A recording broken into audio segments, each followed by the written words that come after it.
গুরু কেন প্রয়োজন এই সম্বন্ধে শ্রী রামকৃষ্ণদেব নরেন্দ্রনাথকে কি বলেছেন শুনুন। ঠাকুর শ্রী রামকৃষ্ণদেব বলছেন নরেন্দ্রনাথকে, ওরে গুরু ধরতে হয় রে, গুরু ধরতে হয়। নরেন বলছেন, আমি গুরু মানি না। ঠাকুর বললেন, সে কি রে, গুরু মানবি নে? নরেন্দ্রনাথ বললেন, কে গুরু? তখন ঠাকুর পূজার কমণ্ডলটি তুলে নিয়ে বললেন, এটা কি বলতো? নরেন্দ্রনাথ বললেন, এটা কমণ্ডল। ঠাকুর আবার বললেন, এটা কিসের তৈরি? নরেন্দ্রনাথ বললেন, তামার তৈরি।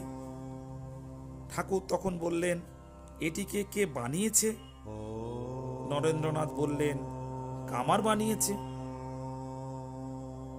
ঠাকুর হাসি মুখে বললেন, তাহলে ভাব, শুধু তামা হলেই হয় না, কমণ্ডল বানাবার জন্য একজন কামারও লাগে।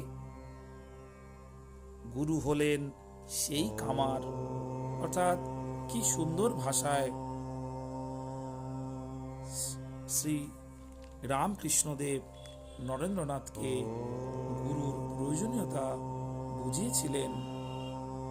আমাদের সমাজে প্রকৃত গুরুর প্রয়োজন, অর্থাৎ ঈশ্বরের দিকে চালিত করতে, ঈশ্বর চিন্তার মধ্য দিয়ে ভগবানকে লাভ করতে সর্বদা গুরুর প্রয়োজন হয়।